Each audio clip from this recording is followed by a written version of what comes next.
I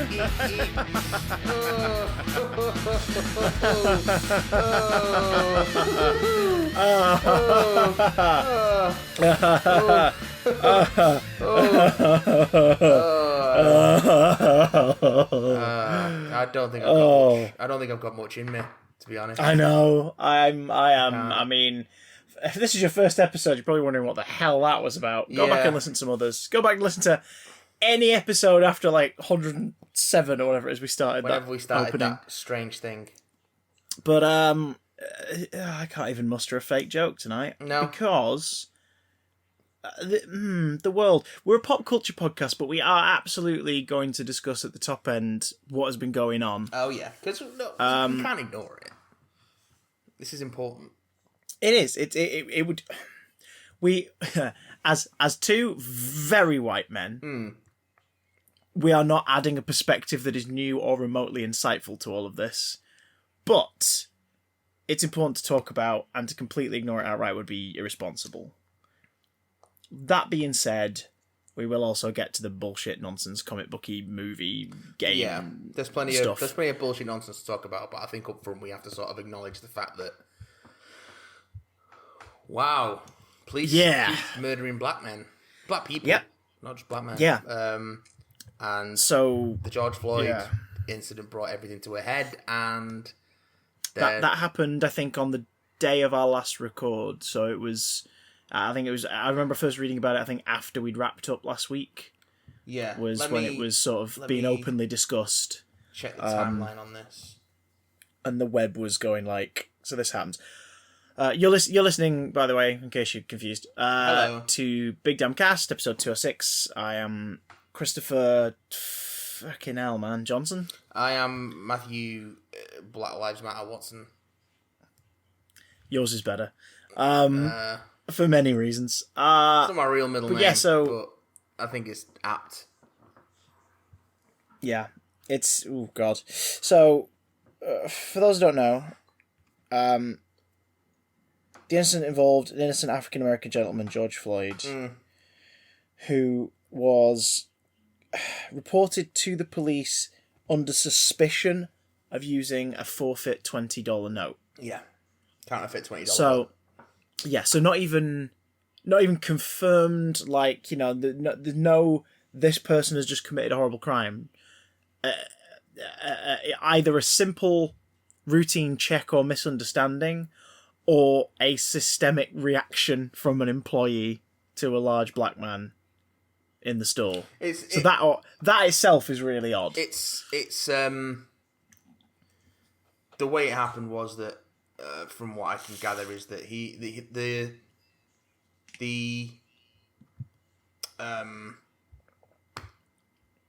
if the police were called by the shopkeeper, he was arrested on suspicion of using a counterfeit note. Security camera footage from nearby does not show him resisting. Yeah, I mean, presumably he stood there and waited for the police to arrive. Yeah.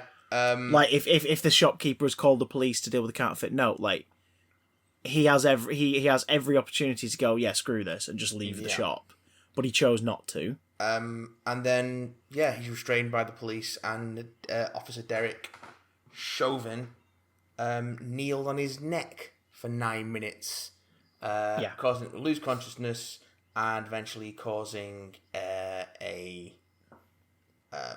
full cardiac arrest. And he was pronounced dead at hospital. This is also not the first time that particular officer has been involved in the death of someone being arrested who is not white. It's... what is it? It's also not the first time a majorly publicised incident of this has happened this year, never mind this decade, never mind this millennium. Like, it's just... Yeah, it's rough stuff. It's horrible. It's fucking horrible. It's abhorrent. It is. And that's the thing. A lot of shows that have been discussing it this past week have said the death of George Floyd. And I just want to ring into every single one of them in real time and go, no, murder. say what it is. It's murder. It's murder. It's a murder. A man committed murder, especially because people nearby were telling him to get off him.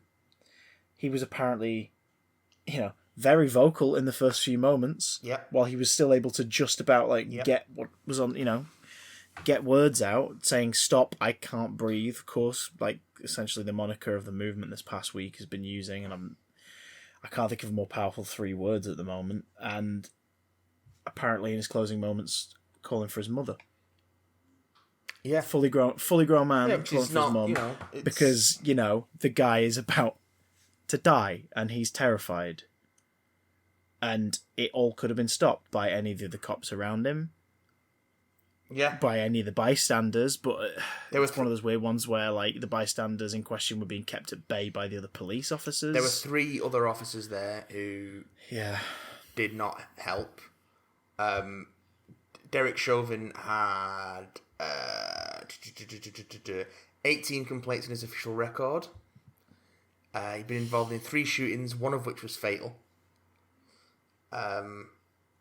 So yeah, he's not a clean officer by any standards. He's a racist. He's a racist murderer. Yeah, racist murderer. We can call him that. That's what he is. So I think not a murderer of racists, a racist murderer. I mean, it's easy for us as white dudes to be like, oh, this needs to stop, this is wrong, but we're not facing that sort of aggression day in, day out. So that's difficult for us to understand, but I think more important is that we take every opportunity we can to listen to the stories of the black community and do everything we can with the privilege that we have to help further that cause. I'm not sure what that looks like. That's something I'm still sort of working out.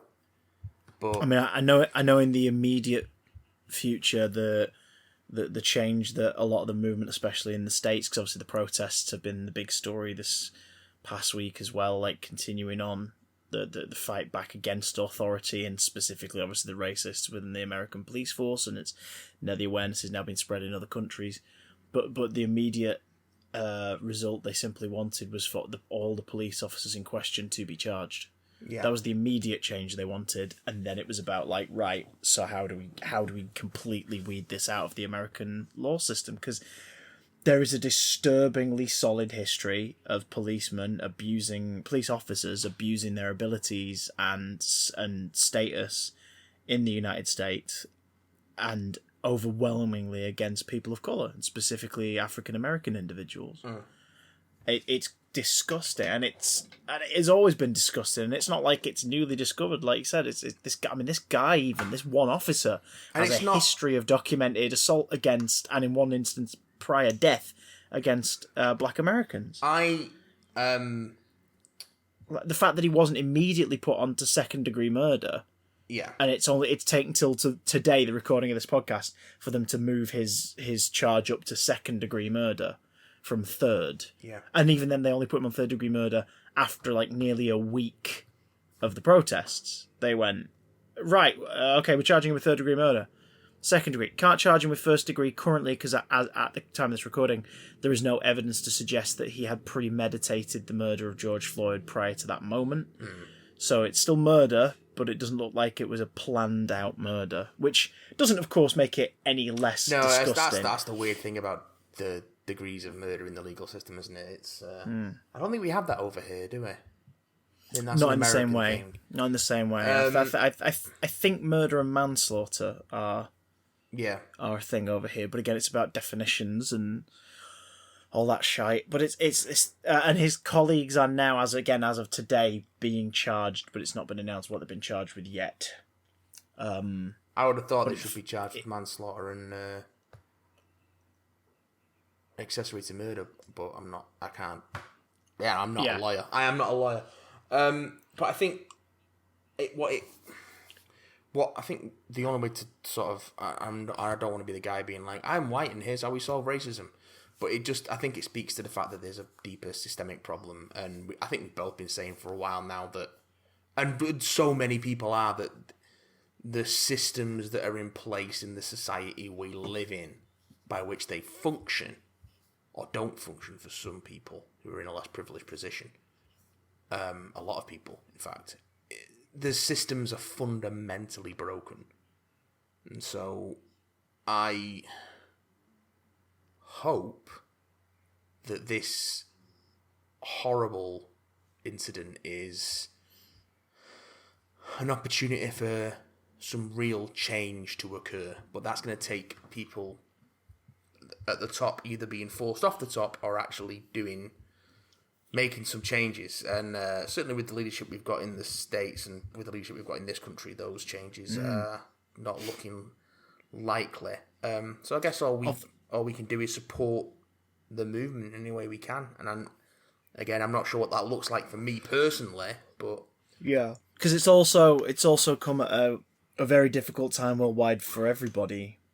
Yeah, because of course we're slap bang still in the middle of a pandemic, which despite governments in the West saying like, oh, we can relax it a bit now, or in the case of America, barely discussing it to the American people anymore.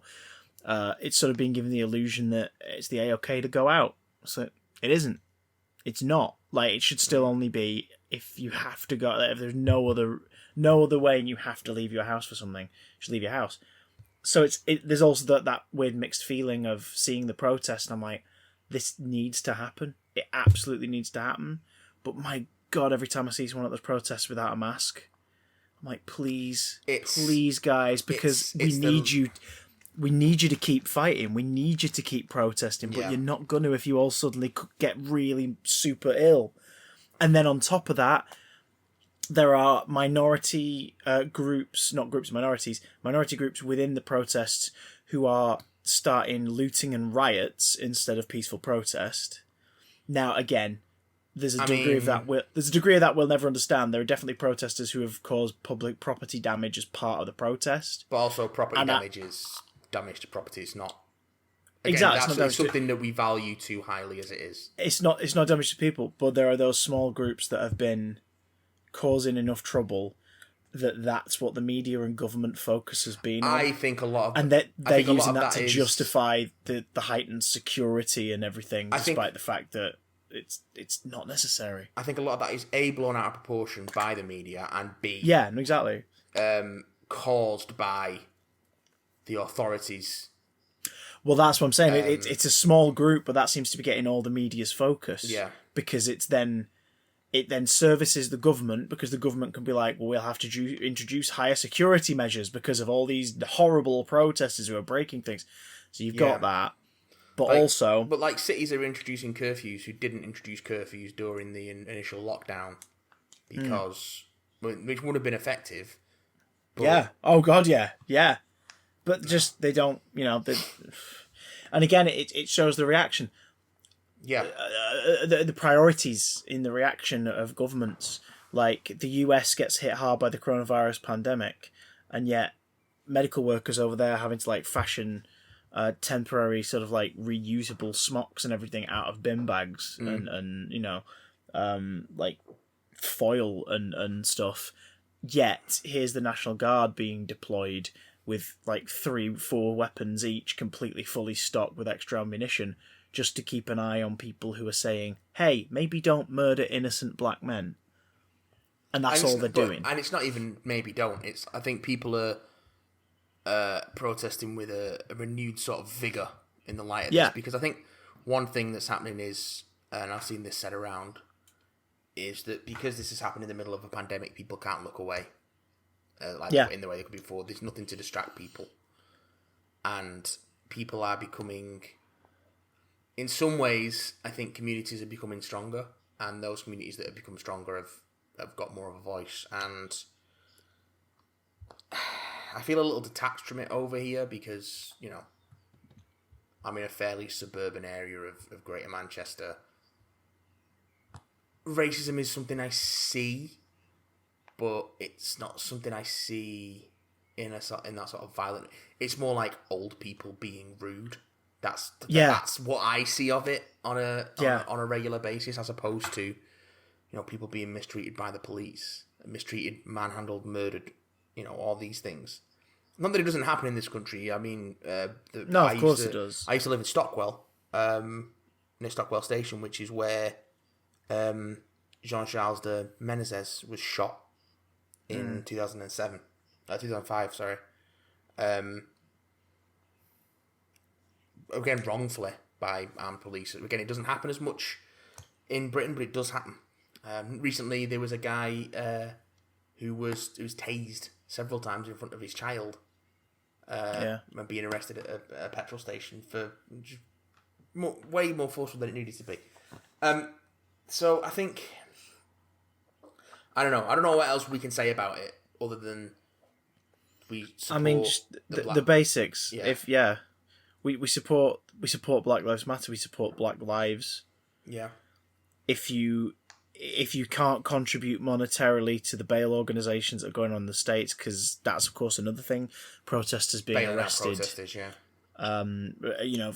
for protesting and being beaten up and hit with rubber bullets for no freaking reason, like, help them get out, because in the States things ain't cheap. Healthcare is not cheap, and bail is not cheap, so help pay their bail and get them out. There are organisations to do that. The main site I would recommend, just because it seems to sort of congregate the majority of the charities together in one place. Yeah. And I'll say it verbatim here.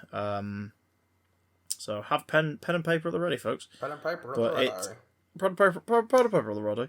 But it is. Where's the link? I've been tweeting and retweeting so much stuff in relation to it, just to like stop, not let the noise stop. Do you know what I mean? Yeah. The little thing I can do right now, at the very least, is just keep hammering it home. blacklivesmatter.card, C-A-R-R-D, so .co. blacklivesmatter.card.co is the site that is helping group together links for resources and deliver information, especially to non-black individuals who are like, it's incredibly ignorant of me to step in and pretend I know how to solve this. And they're like, good, you don't have to. Read this, look at this. The key things to do are to listen. Listen to the people around you in your life who are people of colour and are black individuals. Listen to them. If you're going to the protests, don't start shit. Yeah. Look out for the black individuals in the protests. Guide them. Give them a voice. It's not your turn to speak up. I think support guide is them. the wrong choice of word there. No. Accompany. Like, be with them. Be their protection. Be their pillar. Like, help them. If you're a person help in them a position get their of message privilege, across. then put yourself between. You worded it way better than I ever could. Yeah. Yeah. Weaponize your privilege and use it to help give a voice. Again, like, and more importantly, I can't remember who initially said this statement, but I agree with it wholeheartedly. It's not enough to be not racist. You have to be anti-racist. Yeah. I think confront people in your life if they are being racist. Stop them in that moment and tell them what they're doing. Yeah, you're going to have some uncomfortable conversations. You are going to fall out with neighbours. You're going to fall out with relatives. You're going to fall out with friends. But they need to be educated. They have to be. Because otherwise they're just twats, and you don't want to accept their twats. You want to at least give them a chance to learn and grow and be better people. Don't let anyone tell you that you need to be civil or polite about it, because that's clearly not working. Yeah, so Colin Kaepernick took a knee and the president called him a son of a bitch at NFL games. And now that people are like gathering, well, that's been part of the narrative, hasn't it? Stuff is being broken and everything. They're saying we encourage peaceful protest. Yeah, but when Colin Kaepernick took a knee, they were all up in arms. He kneeled down during their so valuable national anthem. It's like, white Americans have such a fucking. They live and thrive in a country that was built on native genocide and slavery of black people. And not to say Britain is any better. We've had a hideous history of colonization and oppression of natives from the various countries we've occupied, and again, slavery was coming in and out of the UK at the time that it was rife. just as much as it was in America.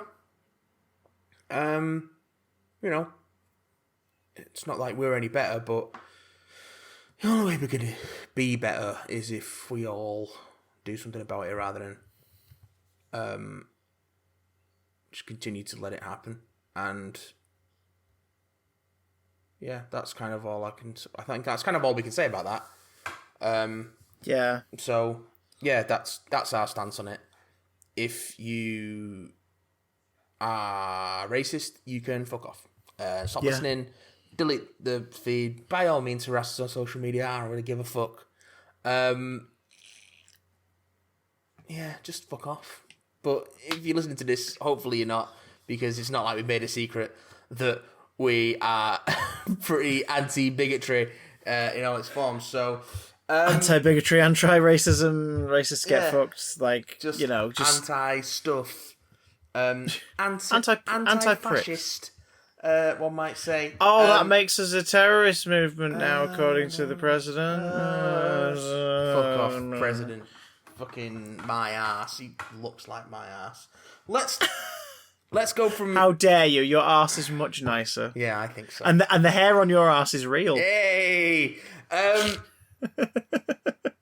Right. That was a heavy topic. But we're gonna go into something a bit lighter now. I've been looking at... So not much good has been happening in the world recently, as I'm sure you're all aware. So I've been looking at a bit of news, and I pulled out a bit of news niblets for us to sort of gently nibble on. News niblets. News niblets. So we all know Ruby Rose quit Batwoman. Yes, and now, for reasons that have yet to be completely clarified. But it seems like it was this is too hard.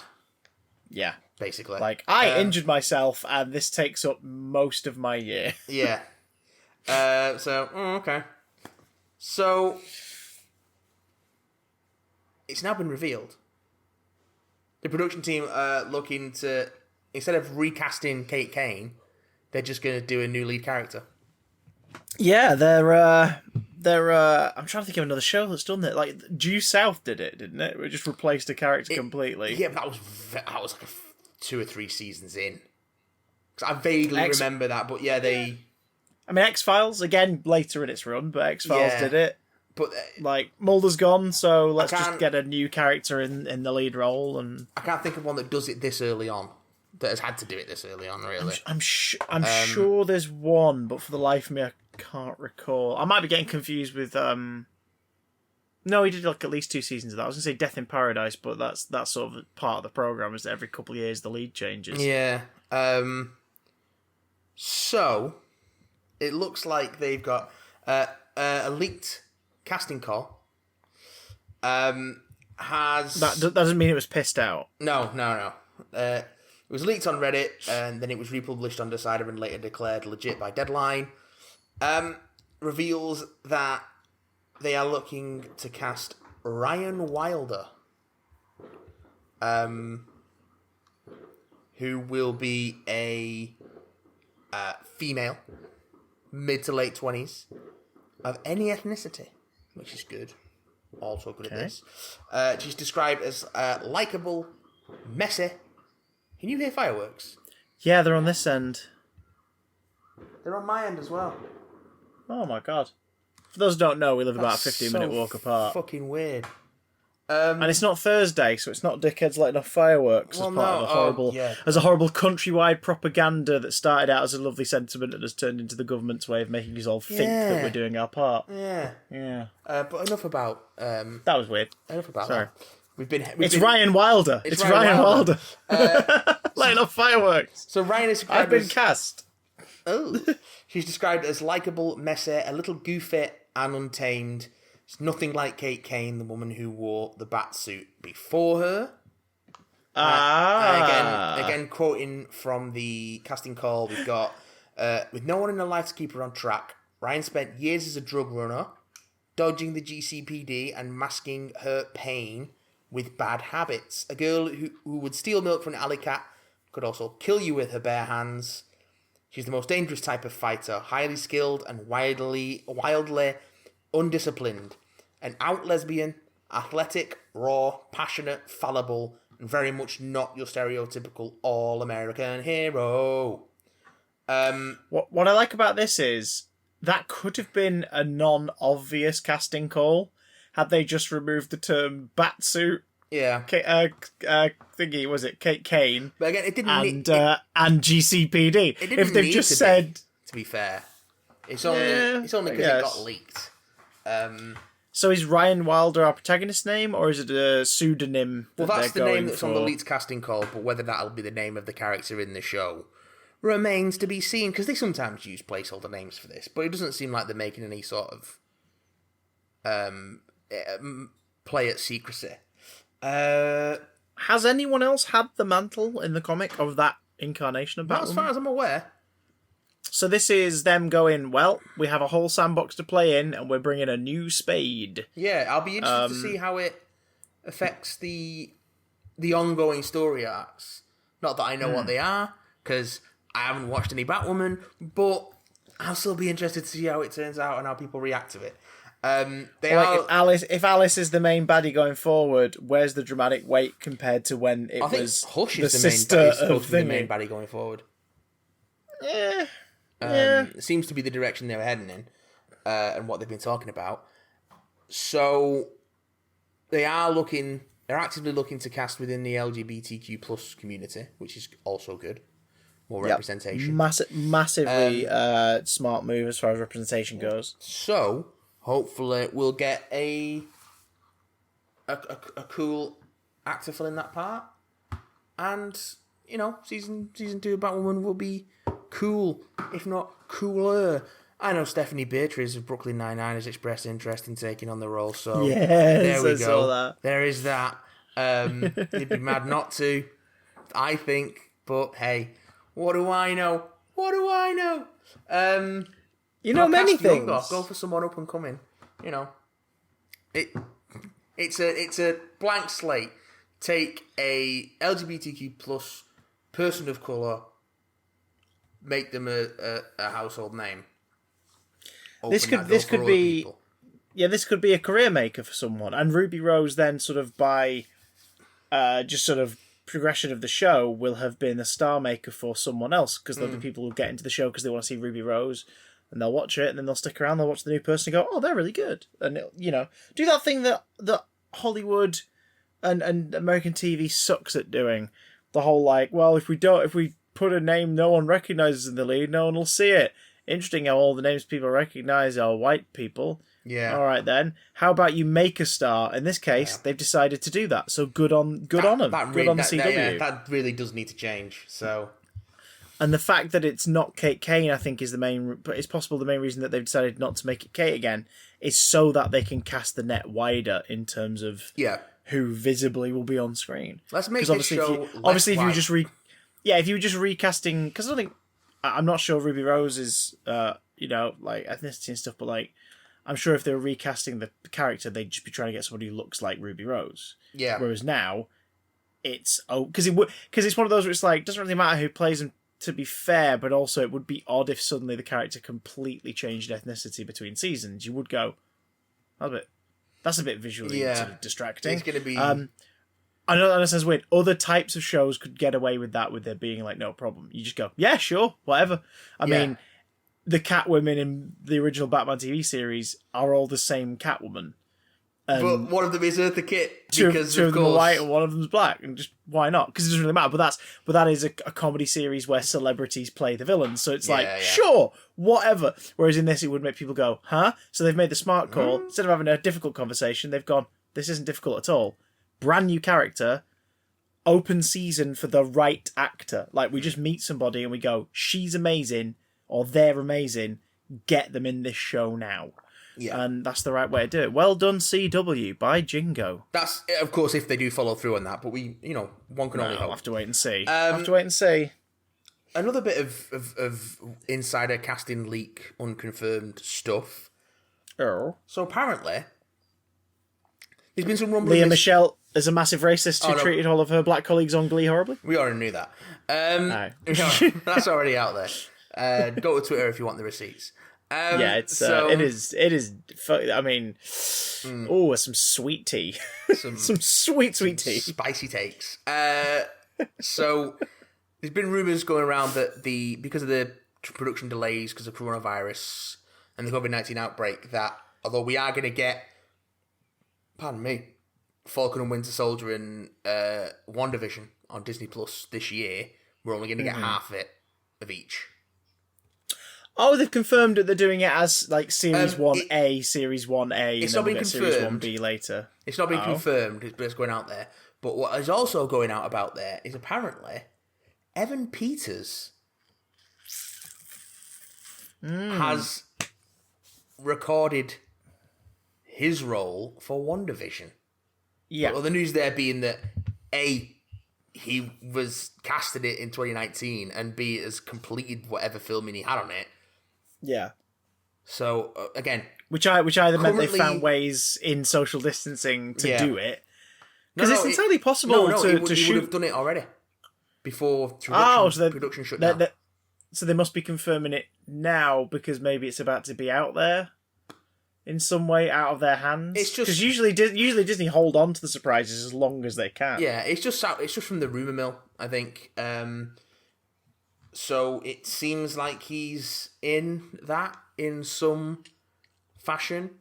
Why is that weird, Matt? That's weird because he's played Quicksilver, aka the Scarlet Witch's brother, in the Fox X-Men films.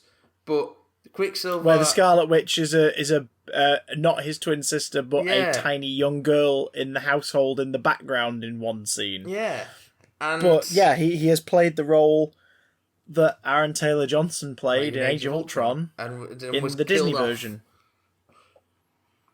You didn't see that going?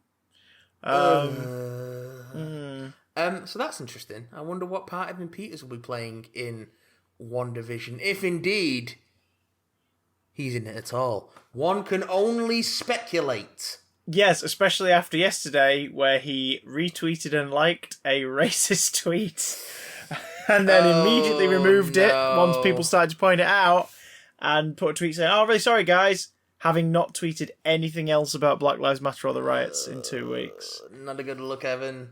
Not a good look for Evan Peters. But it will be interesting to see whether or not they're going there, because who in the comics first wiped out most human life and made it a planet of mutants, and then wiped out all mutant life save for a few mutants in the House of M storyline. 98 mutants. It was, of course, Wanda Maximoff, aka the Scarlet Witch.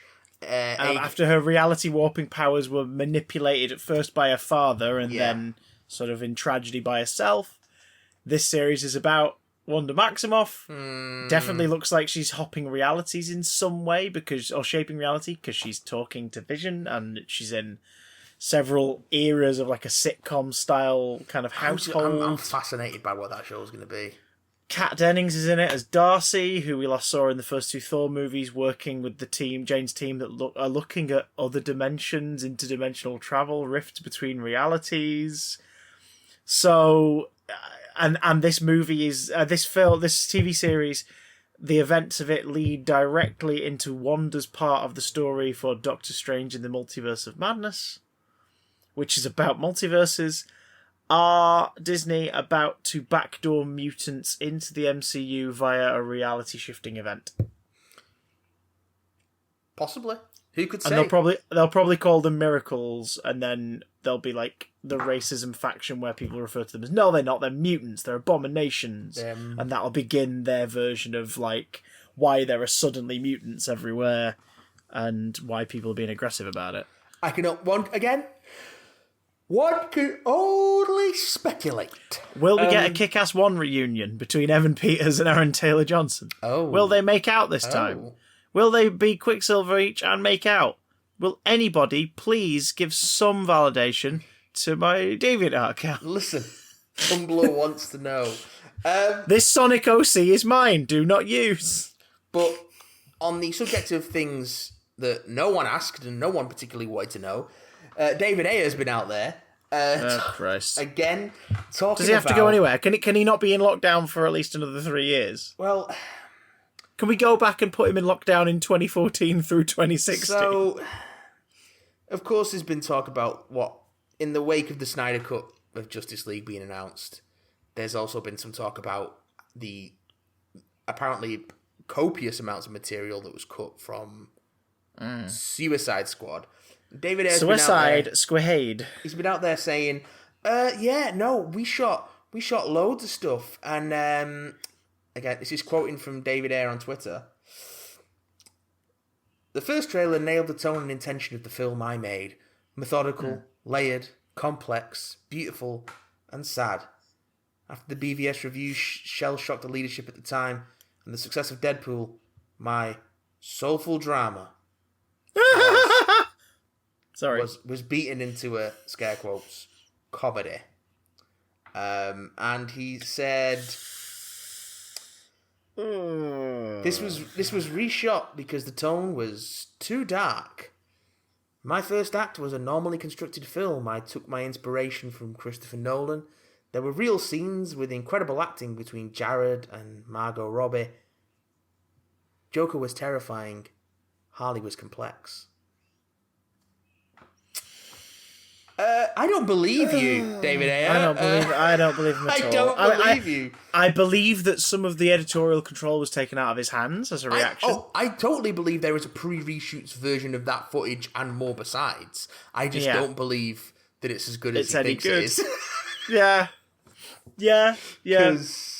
Suicide Squad famously went through 3 different edits during the production. David Ayer was working with the editors on it, and then Warner Brothers people higher up overtook the editing process of the movie after Batman vs Superman. Then after the trailer, the trailer editing company Trailer House edited together the Bohemian Rhapsody trailer for Comic-Con, so like the second look at the film. Yeah. That was the one that got everyone going, oh, that looks like it, us included, oh, that looks like it could be fun. Yeah. And Warner's went, sod all this, Trailer House, who make trailers, bonkers. Would you like to edit this movie for us? We'll pay you monies. So Trailer House edited it, and then what went to cinemas was apparently a blend of Edit 2 and Edit 3. And that's what we got. The extended cut is basically that with a few additional scenes put back in. Like a few more Harley and Joker scenes. And that's it. But ever since, Jared Leto and David Ayer in particular have been claiming that there is hours of Joker and Harley footage. Why? Never made Why it would you shoot hours of Joker and Harley footage? Why? Especially when Leto's Joker is so abysmally stupid. Like, there's that bit in the extended footage. I've only ever watched extracts of it. I've never brought myself to the point of buying it for curiosity's sake. But there's a bit where he's talking to Harley about who he is, and it's set just before that chase in the flashback in the purple Lamborghini. God. Where I would argue the only bad tie-in song to that film. The rest of the soundtrack, the album soundtrack, is pretty damn solid. Yeah, but were any of the other songs actually written for the film? The only one was Heathens by 21 Pilots, which is that song is a better Suicide Squad adaptation than anything in the film. That song actually kind of feels like it's about a bunch of killers and vile people who at a moment's notice would just turn around and snap your neck rather than ask you for the time, being forced to live together and work together. And basically, like, if all my friends, all my friends are heathens, take it slow. You know, all that stuff. It's great. And the video is just eerie. And it's like, holy shit, tonally, this is what Suicide Squad should have been. This, with a dark sense of humour woven throughout, should have been Suicide Squad. And instead it wasn't. It was, we're not the bad guys. It's like, but you're meant to be. That's why this is meant to stand out. I don't believe for a minute there is footage of the Joker that will convince me Leto gave a good performance. I don't believe for a second that Will Smith's Deadshot had any pathos beyond what was in the film. Like, which was just, yeah, he kills people, but he's got a daughter, man. And that's basically his whole thing. Yeah, like, he's got a daughter, man. It's like, what the hell? Like, don't worry about it. Batman is going to beat him up in front of his daughter. You know, because these filmmakers get this stuff apart. It's just not great, is it? It's just not great. It's bad. It gave us Margot Robbie, who is fine in Suicide Squad, and then we got the Gal Gadot with Patty Jenkins treatment of Margot Robbie went, yeah, I want to be in a film that's not shit as this character, so I'll produce it. And we got Birds of Prey, which was just joyous and so much fun. And, you know, yes, it was kind of Deadpool again. Yeah, yeah. But I have no problem with reliving 2016's Deadpool for the first time again, if it's with the character as compelling as Robbie as Harley Quinn in that film. Yeah. And the supporting cast who become the Birds of Prey. Like, you know, there's... just... David Ayer, let it lie. Go and make something else, all right? You made Fury, and we all went, oh, all right. I remember him getting some props early on for End of Watch. Yeah. Well, maybe don't recommend that one right now, folks. Yeah, don't watch that one right now. But again, yeah, it was one of those like, this guy's an inventive filmmaker. This is really visceral. This is really an entertaining premise. It was one of those films during the hidden. It was one of those films during the what the hell was it called? There's something found footage era. Yeah, not the hidden camera. The found footage era that dared to do something. Yeah, that dared to do something a bit different. In this case, it's the chest cams of the police. Yeah, buddy. On this particularly bad night. So, you know, that was different. Fury was just very visceral, and he gave a lot of actors that hadn't really done that kind of movie a chance to do that kind of movie. People like Shia LaBeouf and Brad Pitt hadn't done anything sort of that hard-hitting in a while, and it was like, good on you, this is different, okay. And then he gave a Suicide Squad, and we went, the fuck are you on? Don't forget Sabotage. Openly bad. I'd forgotten that one. Oh my god. You should. It's fucking bad. He openly badmouthed the Distinguished Competition at the Suicide Squad premiere in front of thousands of people in a way that was like, well, that's just childish and weird. Yeah. And wait. It's David Ayer. Of course it's childish and weird. And then he made Bright. So there you go. A film so bad that everyone involved in the creative process has blamed it on the other person involved in the creative process. Yeah. And yet Netflix is still making a second one. Without Ayer and this, but you know, still, it's like, why are you making another one? What does David Ayer have on you? that means you have to make another one with him as an exec producer. Well, no, just don't give us any more cuts. Guess what else they're making another one of, Chris? Oh God, The Wolfman. Oh, fuck off. The classic Universal horror movie from the 30s that works its magic and does its job and has been homaged, parodied and readapted for generations. And then Universal decided they wanted to sort of subtly kick off a monster movie franchise in the 2000s, so they gave us The Wolfman in 2010. During production, there were plans for it to be attached to a different film, or they were going to do a follow-up that was like... Basically, Abbott and Costello meet the Wolfman, but without Abbott and Costello. So they were basically going to do a Wolfman meets Frankenstein's monster story. They've been trying to get this Dark Universe thing off the ground for a long time, haven't they? Because at the same time they were touting the Van Helsing interconnected films. They were talking about that, not connected to the Hugh Jackman film. Then that became Dracula Untold, which they then said, this is going to be the first in a series. Dracula Untold. The game has begun, or whatever it is Charles Dance says. Yeah, which tells the story of Vlad the Impaler and demons, and then... but tries to make him sympathetic. And It's called The Impaler! Yeah, and then at the end they tease that the story of Dracula's going to happen basically like on a swanky New York street in the 2010s. And then that film didn't do great, although it gave Luke Evans a much-needed boost, which is good, so we can thank it for that. Cause he's that guy's alright, yeah. And then The Mummy 2017 was the first, like, this is the beginning of our interconnected cinematic universe. It was also the end of our interconnected cinematic universe. The other day was the 3rd anniversary of that press shot God. from 2017 of, like, the cast of the upcoming films. All in different rooms. Yeah, and one of them not even there. Like, they didn't even get Angelina Jolie to do a shot for that picture. She probably knew that ship was going down before they even got that far. Yeah. She was like, yeah, I'm still contracted to do this, but by the time it comes round, I'll find a way to get out of it. So here they are with, and it'll be out 11 years after the previous iteration, The Wolfman. The Wolfman. Again. Starring... Which you may as well call it that. Starring Ryan Gosling.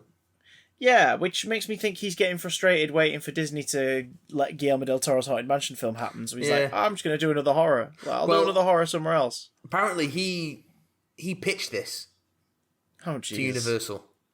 And then Lauren Shuka Bloom and Rebecca Angelo wrote the script based on his pitch, and they're now looking for a director. Good creative team. It is believed to be set in present times and will be akin to the Jake Gyllenhaal thriller Nightcrawler, but with a sci-fi twist. The Wolfman's not sci-fi though; it's horror. That makes it more compelling. It's just visceral and scary. I'm just repeating what Variety reported. Yeah, I don't want this. I like Gosling. I don't want this. It's not going to be a Dark Universe film because that's dead. They're not looking to do interconnected films anymore. But they say that, but they'll film a mid-credit sequence, and based on test audiences, they'll put the mid-credit sequence in. And tease that it's connected to the Blumhouse Invisible Man or something like that. Because the current state of affairs at Universal is that they've got a Dracula movie in development with director Karen Kasuma.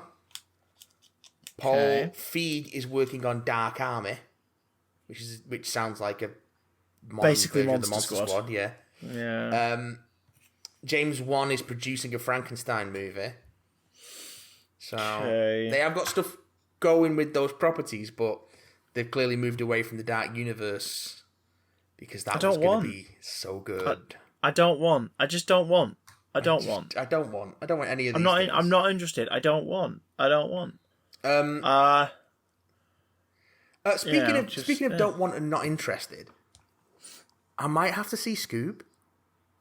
Why is that? Because I found out some stuff about Scoob, which constitutes story spoilers, and it sounds like one of those things where I might need to see this to see if it's as batshit crazy as it sounds. I don't think anyone listening to this is going to be worried about spoilers for Scoob. But subtle spoiler warning for Scoob 2020. Everybody. Oh no, I'm going to spoil the shit out of Scoob 2020. Okay, here we go. Assuming that what I've read and heard is accurate. I think we've read a lot of the same stuff, but it's had the opposite effect on me. Go right ahead. After the whole Scoob meets Shaggy stuff, there's a 10-year time skip. Yeah, and it's Mystery Incorporated. Good old Mystery Inc. Yeah, best version of Scooby-Doo, by the way. The TV series Mystery Incorporated. It's amazing. Serialized, Lovecraftian horror. It's so good. So Dick Dastardly is trying to open a gate to the underworld so he can rescue the soul of Muttley, who was trapped there after they tried to steal the treasure of the underworld. And apparently Scooby-Doo is the only dog who can open the portal because he's the last descendant of Alexander the Great's dog. Or something. Yeah. Something to do with Cerberus is in it. Captain Caveman's in it. Yeah, but he doesn't act like Captain Caveman at all. He just talks like Tracy Morgan and yeah. The movie is the reason I think you're excited about it, which is the batshit mentalness of Too Many Cooks and how have they done this, is the thing that's putting me off, because everything I've read about it is also it's them trying to do a Hanna-Barbera cinematic universe, but pretending it's a Scooby-Doo movie. At one point, there is no Scooby-Doo in its DNA at all. Scooby and Shaggy are just there. Scooby and Shaggy, who are fired from Mystery Inc. by Simon Cowell because they're not Simon marketable Cowell! Enough. Why does he keep showing up in family entertainment? I don't understand it. Like he's become the go-to for this is the PR guru character. Lucy today, while doing her office, was watching Simpsons on Disney Plus. Oh god! And she got up to an episode where it was about Maggie. They learn that Maggie has a higher IQ than Lisa, and Lisa begins to feel like really inadequate. But the talent scout person in it who deals with it is played by and designed after Simon Cowell, and this is like 2003. I was like, has it really been nearly 20 years where people use him as a shorthand? He's in like Postman Pat the movie. Yeah, he's in a shitload of stuff. It's lazy. He's in the Shrek 2 dance party mini movie thing. It's like, the fact that they're still doing it in Scoob is just. Have you seen his design? No. All of the characters in it are slightly stylized looking, yeah, except I've seen for him. Oh god. Yeah, they try to make it look like him. It's really, really weird. So he basically goes, right, Shaggy and Scooby, like, you're dragging the aesthetic of the group down. Because yet again, Velma is basic nerd that they low-key make fun of. Yeah. That her friends low-key make fun of. Daphne is just slightly vapid and a bit actiony. And Fred is a vain, like, e-boy, basically. I don't like any of that. Those three character traits that they have never been, but for some reason every adaptation that's beyond the cartoons kind of makes them that. I think you're talking. I enjoy the 2002 movie. It's bullshit, but I enjoy it. It's utter bullshit, but I do enjoy it. And for some reason in that, Velma's Velma, but she's a bit wet. Do you know what I mean? She's not quite. I beg your pardon. Steady on. Whoa! She's a bit of a wet lettuce. She's a bit meeker than Velma actually is. Velma's the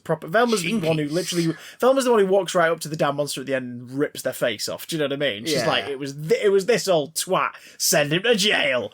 Like, it was she's Jimmy not Savile the whole time. Yeah. Oh god. She's like that, but sort of low key in the films. Linda Cardellini does a great job, but it's not Velma. Oh god, yeah, it's Linda Cardellini, isn't it? Yeah, Sarah Michelle Gellar, and they cast Linda Cardellini solely on the basis. Not because she was, she and still is, a talented comedic performer who could absolutely pitch a film to a younger audience. They cast her because, isn't it funny that Velma's hot when she takes her glasses off? Like, that's the joke. Do you know what I mean? Yeah, it's like, what is so this? played out, isn't it? It's so like, stupid. Sarah Michelle Gellar is wonderful in the movie, but they basically make Daphne a kung fu idiot. Like, that's kung fu idiot! The plot... Exactly, her entire story arc is she's a bit of an idiot, but in the time that they're away... Because in all adaptations as well, they all break up as well. It's like a common trope of adaptations outside of the cartoons. In the time they spend away from each other in the Scooby-Doo movie, she becomes a black belt in kung fu, karate, like all these martial arts. So she can have a fight scene toward the end. And it's like, okay, sure, but what makes Daphne Daphne is she's super resourceful. She's charmingly ditzy. But she's not an idiot. Like, that's Daphne. She's the one who, like, everything's gone to shit and they're trapped in something. She's like, wait a minute. She just reaches into a bag and pulls out a hairpin. They're like, what are we going to do with that? She just bend it once, reveal it, and it's a goddamn skeleton key. She's like, this'll work. They're like, oh my god, you're amazing. She's like, I know. Like, that's her character. She's not an idiot. It's just... And then Fred. In every adaptation, they make him this weirdly vain character. Who's, like, proper vain. I think they do that in this one too. I think there's a Superman thing where they're worried about him being bland, so they have to put some spin on him. But again, the charm of Fred is that he's just completely wholesome. Yeah, he's wholesome as shit. He's on top of it. He's like the big brother and the dad of the group, and for one of them, the daddy of the group. Mystery Incorporated plays on the Mystery, don't make me bring Fred out because I will. Mystery Incorporated plays on the. For those at home, I just lifted a Fred action figure up to camera. Mystery Incorporated plays on the idea that Fred is like, why are you this straight laced? And they sort of go into it and like it's all been about impressing his mum and dad and all this stuff and. None of it's a lie, but it's all sort of, oh my god, he just wants them to realise that he loves that he loves them. He's and really, really gay.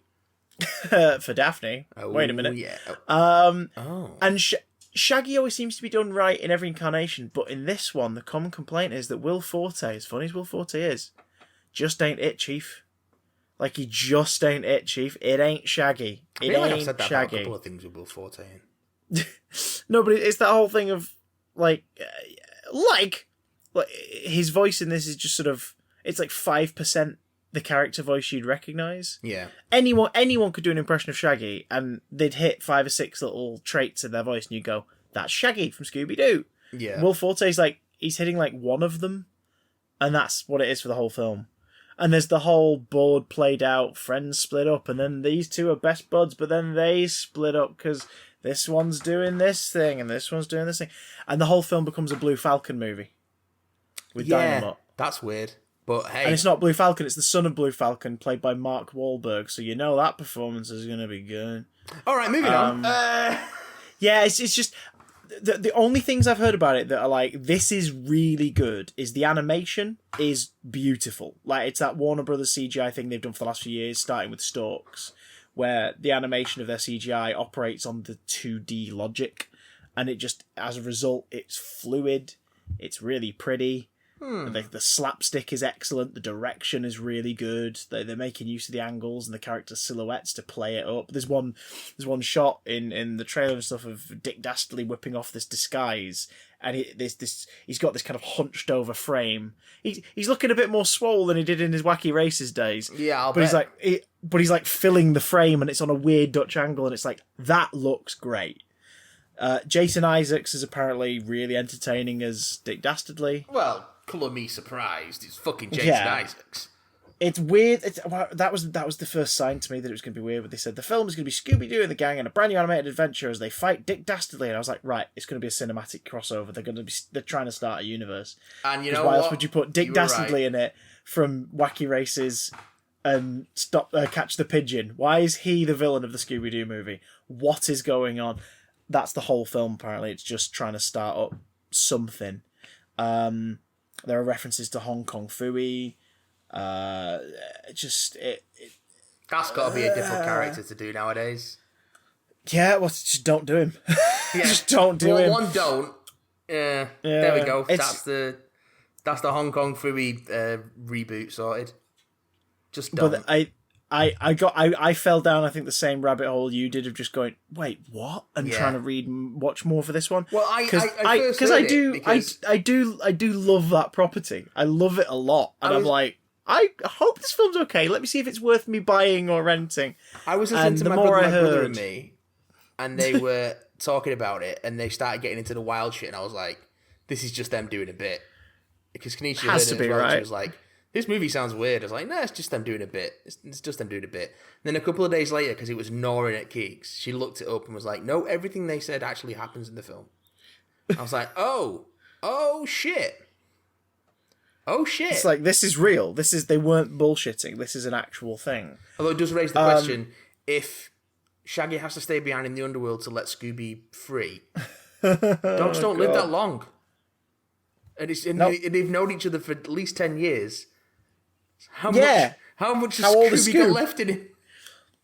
But that's the other thing as well. Dogs, but they don't live forever. In it, so Mystery Incorporated, the TV series, assumes that the episodes of Scooby-Doo Where Are You, so the original series, they happened. They all happened across this one summer between their third year and their senior year of high school. That must have been a busy ass summer. Oh, it was a busy ass summer. They were out sleuthing like motherfuckers. And then Mystery Incorporated is like, right, it's the last year of school. They've got to come back and get this done. It's going to suck being without mysteries. And then this thing starts to rear its head in the city they live in the seaside town they live in. It's like, wait, hang on. And they begin to delve into it. And it's a bit Ghost of the Week formula for like the first half of season 1. But more and more clues eke out until eventually it becomes a full-on like, no, there's a freaking conspiracy going on in this town and we need to figure it out. And it's great. And it doesn't, like many before it, like Wolverine and the X-Men and Spectacular Spider-Man, it doesn't get to finish the way it wanted because it didn't get a third season. But they wrap up as much as they can at the end of series 2 and then leave it open for, and if we finally get to tell these stories, here's the thread. Fingers bloody crossed. And then they went into talks to have some of the original DVD animated movies be turned into a couple of films of Mystery Incorporated to wrap up Mystery Incorporated. But as of this year, It has yet to happen. But they did And those the next crossovers. iterations on. Yeah, well, there's yeah, well, that's it. That's in the vein of the '70s stuff, and of crossover the Harlem Globetrotters and everything. But it's just weird that there's multiple ones. But like, so this film also basically says that Scooby-Doo, Where Are You happened, and that's why they're during after the like time skip. the good PR and stuff. Yeah. And during the time skip, they show. They basically recreate the animated series, the original show's titles. Oh. So, like, Scooby and Shaggy and the barrel along, and bump, they bump into something, they look up, and there's the radioactive ghost looking down at them, and all like, oh, and all this stuff. And I've seen footage of that, and it's like, that's beautiful. Why is that not the movie? Because that looks great, and would be fun. But also, it assumes, and there's its biggest crime according to a lot of the fans, it assumes you know everything about these characters already. It assumes that you know who Scooby, Shaggy, Fred, Velma, and Daphne are, inside out. It assumes that you know who Dick Dastardly and Muttley are, that you know who the Blue Falcon is. And it's like, look, that'd work if this was one of those crossover specials of the cartoons in the 70s. Yeah. Because kids then absolutely knew who all these characters were. Kids these days only know the Scooby-Doo characters. Yes. A lot of those properties have been dormant for decades. When was the last time you saw anything wacky races? When was the last time you saw the Blue when I first saw the trailer, I had to be like, why does the Blue Falcon ring a bell? I had to look him up and be oh yeah, he's from like that same era of like existence, but I don't think I've actually seen anything with them in. He's from that same era of like Space Ghost and okay, right. I think a lot of the Hanna-Barbera stuff wasn't as much of a thing over here. Like, nobody knows what the fuck Space Ghost is over here. Do you know the Funky Phantom? Thing. Do you know the Funky Phantom? It rings a bell, but I couldn't tell you what they look like. Exactly. Like, Hanna-Barbera did Scooby-Doo. They struck gold. They made a shitload of cartoons about teenage sleuths of various sort of like descriptions and social circles hanging out with weird critters or freaky characters going on mystery solving exploits. There's a bloody shark. There's one with a gorilla. There's one with a talking buggy. Like, there's a shitload of these things. Captain Caveman is like the most sort of famous outside of Scooby-Doo. Yeah, Captain Caveman I've come across before. But again, what was that show? Teens like searching mysteries, not horror themed, but like mysteries, and Captain Caveman was with them because why not? Just but I mean, we grew up with some of these cartoons. A kid watching this new film is going to know sod all except maybe Scooby-Doo himself. Yeah. What a weird thought. And how the hell are you going to carry on these crossovers, motherfuckers? Some of your biggest named characters, I don't know, live in the freaking prehistoric era, and the only other big named Hanna-Barbera characters live in the far distant motherfucking future. Yep. How are you going to do any of this, Hanna-Barbera / Warner Brothers? Like, it doesn't make any sense. Just do a Scooby-Doo film. Do a Captain Caveman film. Do a Flintstones film or a Jetsons film. And then go, do you know what? Let's do a mashup one at the end of it all. Why not? Do that. Yep. Don't just fill your Scooby-Doo movie with all this cinematic universe bullshit that no other studio have learnt their lesson from yet. But then again, these guys would have started working on this like 4 years ago, so... They didn't see the start and end of the Dark Universe. So, oh Christ! Just depressing, isn't it? I love how the Avengers is a flawless attempt at this formula, and yet is responsible for so much cinematic bullshit because of lazy execs not having a creative bone in their body. Speaking and trying of bullshit, to mimic the success. Oh, let's do the emails. Okay. That was a beautiful segue. They're not bullshit. I'm really sorry I brought up Scoob now. That is not a hole I wanted to go down. I just thought this will be a funny bit, and then we went down a deep Hanna-Barbera hole. I want to save you some money, Matt. I want to save you some money. Don't watch Scoob. Oh, I was gonna wait for it to come on streaming. Like, I'm not gonna fucking pay for it. I'm not mad. Uh-oh. And besides, the Shaggy in that film isn't the otherworldly, all-powerful being that we all know he actually is. Yeah. Like, I'm only using 10% of my power, man. I could crush you like a flea. This one comes in from Dan. He says, "Hey, Dan. Hello, Big Dan Brothel. I hope you're doing all right in this weird time, and I'm glad you enjoyed the quiz I put together." Well, speaking of Dan, how do brothels work in the era of social distancing? Slowly. Well, I heard in one of the previous episodes about the new Brian and May Doctor Who figures and their release date. Brian and May, that B&M. famous store. Yeah. Biscuits and Melancholy. I was very jazzed indeed when I saw what we were getting, but I also thought it was a bit silly releasing them as soon as I reckon the people obsessed with them getting them ASAP, and there's a lot of them, will probably be going to the store purely for that set. For the last wave, I heard staff didn't know when they were being delivered to each store and then put on the shelves, and I feel like now isn't the time for them to be asked constantly like last time.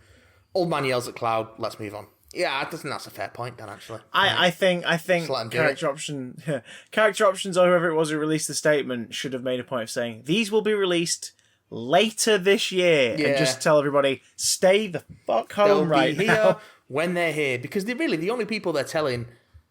by announcing the release, the only people that are going to definitely get hold of them are the scalpers. Yeah. Because they'll just be they'll be there first thing in the morning on that day.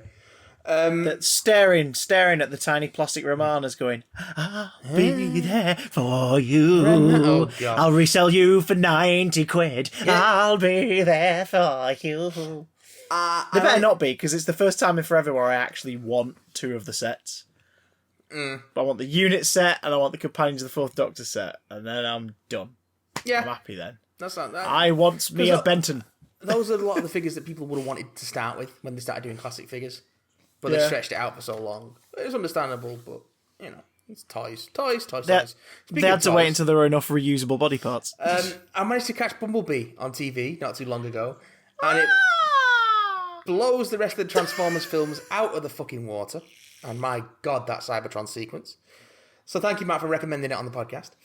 My question is, what would you do if you were in control of this new Transformers franchise, or making a new one? How would you plan the movie's TV show? E.g., MCU style of 5 films leading up to a Big Mother or a Cybertron prequel, etc., etc. Would you make them live action or animated? I'm very interested to hear your ideas. Before we get to that, lastly, have either of you seen the latest offering from the Russo brothers that is Extraction? Brutal violence, but I found it very engaging all the way through. Thank you for continuing to do the show. It's always been one of the highlights of my week, and now I'm more glad than ever to hear you beautiful bastards wax lyrical about BS.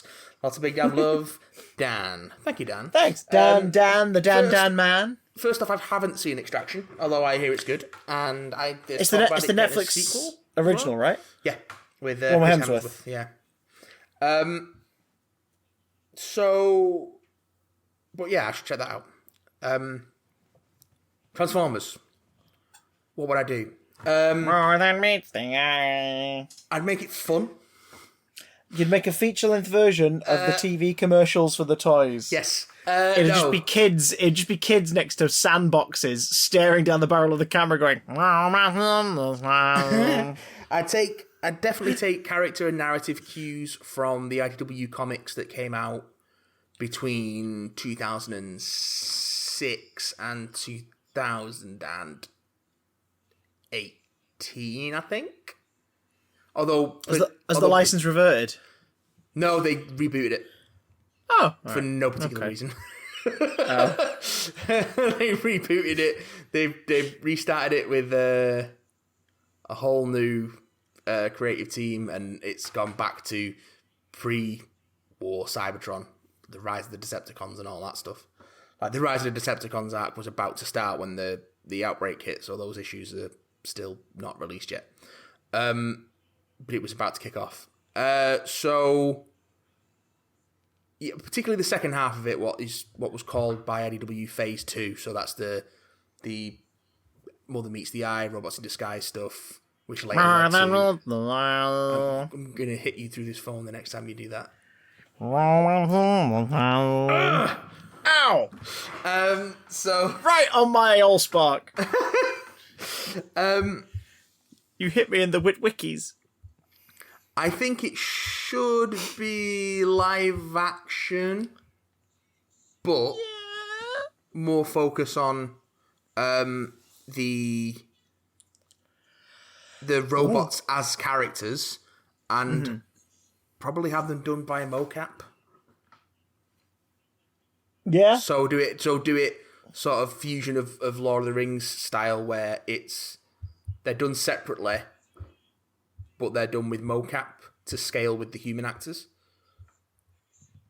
Okay, If that makes sense. Yeah. And then because then also, would you go for a realistic style for the vehicle designs and stuff, or would you go for that more Bumblebee-esque stylized look? Oh, I think Bumblebee struck a really nice balance between the sort of G1 accurate designs and the Bay movie designs. I would carry on in that vein, but go a bit more towards the make them look a bit more human. Probably a little blockier. More take a leaf from the Detective Pikachu book of like, why try to make these things look hyper realistic? This isn't the real world. It's a film where these are talking robots. Like, let's let them be cartoony to an extent. What Bumblebee did really well, that none of the other films do well, is they focus on one Transformer and one human character and the relationship between those two, and that's the core of it. And I think you could build on that if you were going to make more in that vein. I think having a sort of teenaged main character and then bond with one of the Autobots I think it's a really good starting place. It makes sense for it to be Bumblebee because he's become the sort of face of the franchise in the wake of the Bay movies. And to be fair, he was in the original G1 cartoon. As it developed, the main sort of human Transformer friendship was Spike and Bumblebee. Yeah. Because he was the smallest and he was, the sort of young one of the group. He was small boy. Yeah, small boy. So I'd He's do that. Small boy. I'd also be tempted to do it to keep it as a period piece. Yeah. Set it in the 80s because then you have all that 80s. If you're gonna do Transformers, you should be aiming for nostalgia. And if you're aiming for nostalgia, you're aiming for 80s Transformers. And if you're aiming for 80s Transformers, set the film in the 80s and have them transform into things that they transformed into in the 80s.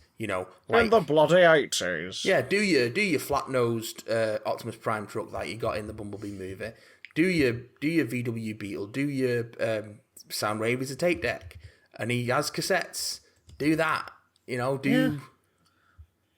Do the jet. Do Starscream as a proper jet, and he's a whingy, screaming queen who wants to take power from Megatron. Like, do that. Make the robots characters, which is what they didn't do in the Bay movies. I think that's the most important thing: is make the Transformers actual characters who do and want things. I think Bumblebee did a better job at doing that than the other ones did. Like, even look at Shatter and Dropkick, the two Decepticons in that. They had a relationship and a banter and a sort of... You could feel their sort of history between them from the dialogue that they had, and they had personalities and they bounced off each other. Whereas, like in the first movie, none of the Decepticons even speak English, like, apart from Megatron. Like, it's all like subtitled cyber babble. Yeah, it's all like subtitled cyber bullshit. Megatron's the only one of the Decepticons who actually speaks English, if I remember correctly. I didn't even remember that. That's mental. And the Autobots don't really speak dialogue; they just speak in sentences. Catchphrases and or attempted catchphrases, things like that. And the voice performances are just very... Even Peter Cullen is just very stilted. They don't feel like they're part of the world, which is why I also think Bumblebee was quite good by keeping Bumblebee mute, which is not a thing I'm in love with, but by keeping him mute, it meant you actually had to treat him as a character, which, to be fair, they'd done in previous Transformer movies, but... Like, they had their focus was, you take away dialogue, you have to put more work into his direction, his behaviour, his animation. Yeah, they used the radio stuff for that in the Bay movies to the point where it was just obnoxious. Whereas they actually make him emote in the Bumblebee movie, and which they had to do which they could do because they'd redesigned the face and redesigned his body to allow for that. Yeah, yeah, complete plutonic reversal, total plutonic reversal. Yeah, that's what I do. Transformers, I have thoughts. More explosions, right? More explosions, right? Do some explosions. Set it in the 80s. Go for the nostalgia trip. Have teenagers getting involved in things bigger than they are. Don't make crass jokes all the time. Fuck off. This one comes in from our Doctor Who person, Sam. Hey, Doctor Who person, Sam. Yeah. Says, hello, my lovely boys. So, target book. Hey, Sam. I'm sorry, Sam. I've got to stop you there. Don't assume we're lovely. No, we're not. We're terrible people. Target books. He got a copy of The Mind of Evil by Terrence Dicks. He sent us a picture of it. He said, Terrence Dicks, I would have given him a big hug, but I don't get to do that. Terrence Dicks! Thanks, 2020. Or is it 2019? I don't know. Can you recommend more? Sorry, I just realised how stupid that was, the statement. Terrence Dicks! Can you recommend more Target books? Marco Polo would be good, but it's so much money. So recommend me Target books. Hope you're well, and I will see you next week. Also, they sent in a follow-up with the teaser for Fury from the Deep. Yeah. And that's it. How dare you so make it Fury that from simple? The Deep teaser came in. Target books. I can't remember the last Target book I read. I know you're quite a fan of particularly the new Rose and Day of the Doctor ones. You've sung their praises many times before. I have done terrible things to them, and I imagine they're a lot cheaper than a lot of the old vintage ones are. Yeah, I don't really have particularly fond memories of any Target books in particular. Like, I don't hate them, but they're fine, I heard that you set them on fire for amusement. Yeah, I got a big stack of Marco Polos and I just set them on fire. No, my dad's got a pretty comprehensive collection of Target novelizations, but I've not really. I think he's been ploughing through them while he's been on lockdown. But it's not a bad thing. Not a bad thing to plough through, really. No, I never really bothered with a lot of them. The one I do remember reading the Curse of Fenric one a couple of times because that was before I'd seen the story. I didn't really have a reference point at that point for Seven or Ace because I didn't have any of their stuff on VHS at the time.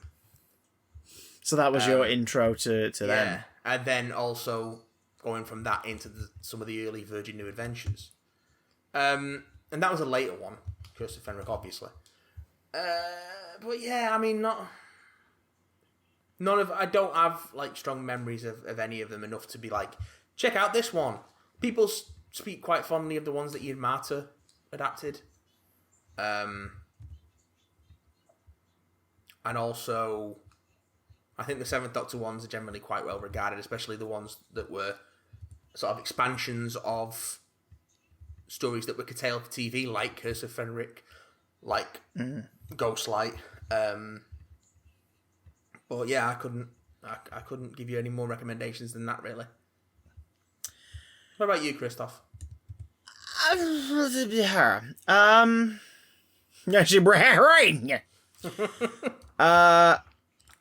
It's been a while since I've read any of the classic ones, I'll be honest with you. Yeah. Doctor Who and the Auton Invasion is a fave, but that's because I'm a huge fan of Spearhead from Space. So the novel adaptation is, it's my jam, baby. The novelization of Survival is pretty damn solid. Yeah. Well, that one was written... It delves more into the suburbia of it all. That was written by Rhoda Munro as well, wasn't it? Yeah. So who scripted it, so written by the writer, which is... so often they weren't. Yeah, and it works very well. I have fond memories of reading The Three Doctors, but I don't own it, so I'm not sure where I read it. It must have been Love, but it's over now. No, it must have been the school library or something, but I recall reading it. So, and that was Terence, I think. Uncle Terence. Yeah. Lovely Uncle Terence. Terence Dix. Yes. Terence is Dick the cabin boy and Roger the mainsail. Dick the cabin boy. Dear me. Oh, Terroyence. So yeah, I don't know. Just those would be mine. Survival. Whatever you Start can get at your the hands end. on, basically. Start at the end. Survival. I imagine some of them are going to go for quite a whack, and of course, some of them were never novelised. So. Yes, there is that. There is that. Finally, we got sent an email by Ian, who has immortalised one of your poems from the stream chat. And so right, I'm fucking curious as to where this is going. Cropped together in an image, so it's immortalised for all time. Your comments from Friday night stream, and this is where we'll leave you tonight. Oh God! Daddy Doom is big and swole. Daddy Doom can swallow me whole. Daddy Doom likes Matthew's smell. Daddy Doom takes you to hell.